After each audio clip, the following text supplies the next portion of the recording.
Hi, I'm Bob Weir, talking with another notable person in North Texas. My guest today is Jessica Poole, Program Director and Community Relations Director for Journey to Dream, a 501c3 nonprofit corporation that embraces, equips, and empowers teens to overcome adversity and live purposeful lives. Thank you for being here, Jessica. Thank you for having me, Bob. If you would, Jessica, please tell our viewers something about yourself, your background, education, occupation. Of course. So I come from Texas. I grew up in Texas, but moved to Los Angeles, California about 7 years ago and got some experience at a teen home there. It was very different than here in Texas, but gave me a lot of experience on what it looks like to work with teens who are suffering. These were teens whose parents just were not capable of taking care of them, and so we took them in and housed them and got them back on their feet to help them live independently. And that brought me back to Texas, where I went back to school at the University of North Texas and pursued a degree in sociology with a minor in counseling.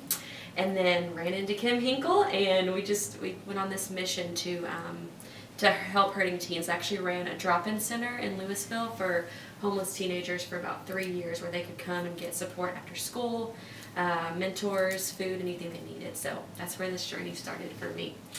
All right. Well, that was my next question. I was going to ask you, well, what led to the formation of Journey to Dream, and when was it founded? Yeah, so Journey to Dream goes back 14 years, about 14 years, 13 to be exact. But Kim Hinkle started it just out of tragedy in her own life with her own family and her daughters, and just started seeing a lot of the teen issues like substance abuse, suicidal ideation, cutting, self-harm, and really said we have to have support for teenagers. So we started groups in the schools where these teens could get support. Out of that, about 6 years ago, we started hearing more about the homeless issue. LISD called the church in Louisville and said, we've got nowhere to send these kiddos on the weekends. They'll come to our office and say they've got nowhere to sleep, and we've got nowhere to send them. And so that started this literal journey where Journey to Dream took on that call and started to establish a shelter in this community. And my research indicates that there are thousands of homeless teens in Denton County.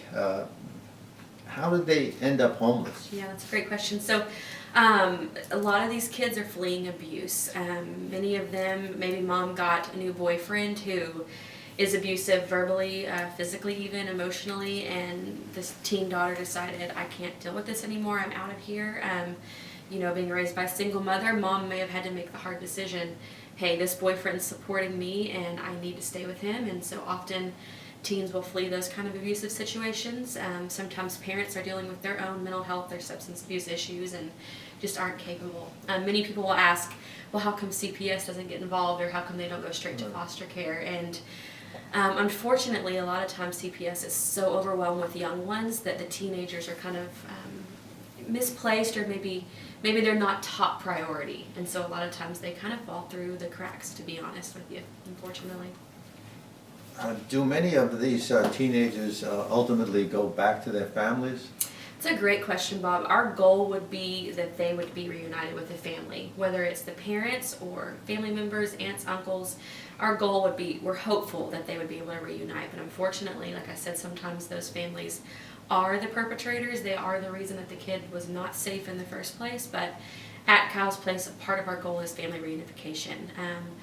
To be honest, with our experience, we don't see often where they go back to their family members. They may stay in touch, but they usually do not end up living with that family again.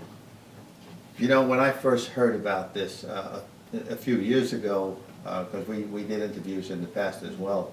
In fact, we had Tan Parker here at one point, and we had Andy Eads and Kim was here and so on. And so when I first heard about it, I couldn't even imagine that there were thousands of teenagers that are homeless. We often hear about the homeless situation in the country, and we can see it at places like Dallas and stuff, but I mean, it was really heartrending to hear that teenagers are homeless as well.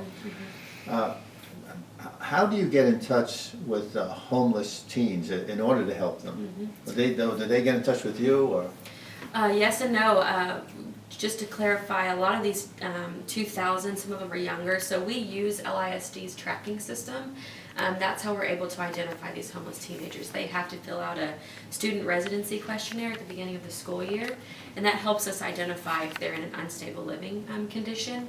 But many times, as you can imagine, these teens don't want to identify, maybe Right. out of fear of being put into a system or for other reasons. But yeah, now that they're becoming more aware of Journey to Dream, we find that they're kind of knocking on our door, whether that be through a school counselor or just directly contacting us at Journey to Dream. And tell us about Kyle's Place. Yeah. I am so excited to say that we have 2 girls living at the shelter right now as of last Wednesday. So we are a 14-bed facility. We are now going to be licensed as a transitional home for teenagers. So that actually means that they can have a longer stay than originally we were going to do an emergency shelter, but this gives them the chance to have a longer stay. Maybe they need a little bit more support. So maybe they need to finish high school and they have another year of high school, so they'll be able to stay that full senior year. So we'll take from about 16 to 19-year-olds, obviously case by case. If we needed to go a little bit younger or older, we could. But we would be able to house 7 boys, 7 girls total. And right now we have 2 girls, so we're very, very excited that we've opened.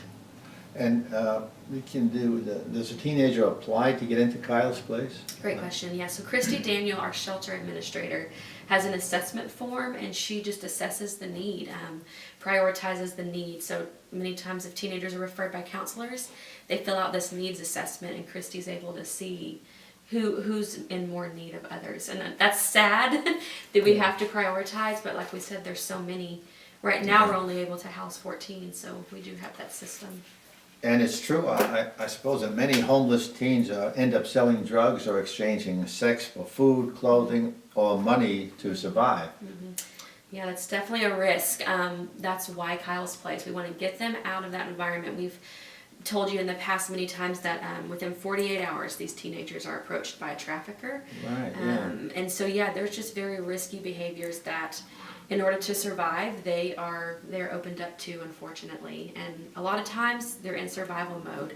If this is a place to eat or sleep, then they're going to do what they have to get that. So these homeless teenagers, as I understand it, they actually can live on the street and then go to school. Mm-hmm, correct. And then they finish their classes and they have no place to go. They go back on the street. Mm-hmm. So yeah, you're correct. I want to address how resilient these teenagers are.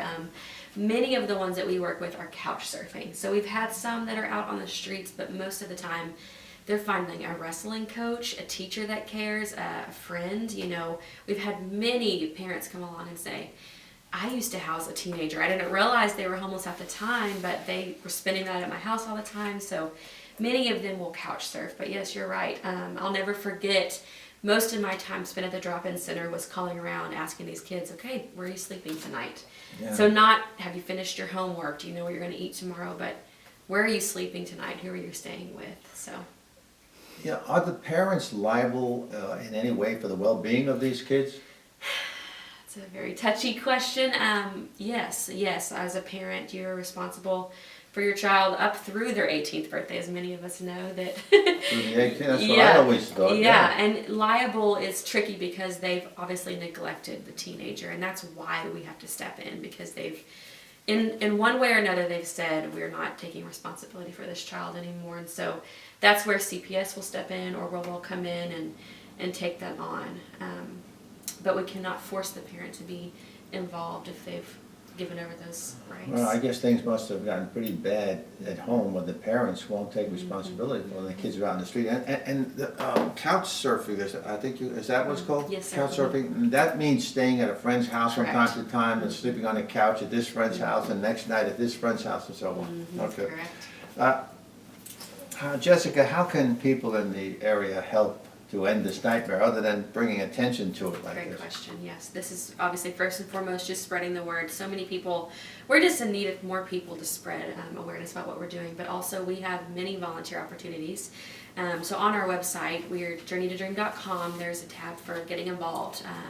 Whether you want to go out and speak to your church group or your networking group, or you want to come and physically help, there's an extensive training you would have to go to volunteer at Kyle's Place for the protection of the kids and yourself, but we are in need of volunteers at the shelter. We're in need of volunteers to help mow the lawn, plant flowers, keep it to be a beautiful home for these kids.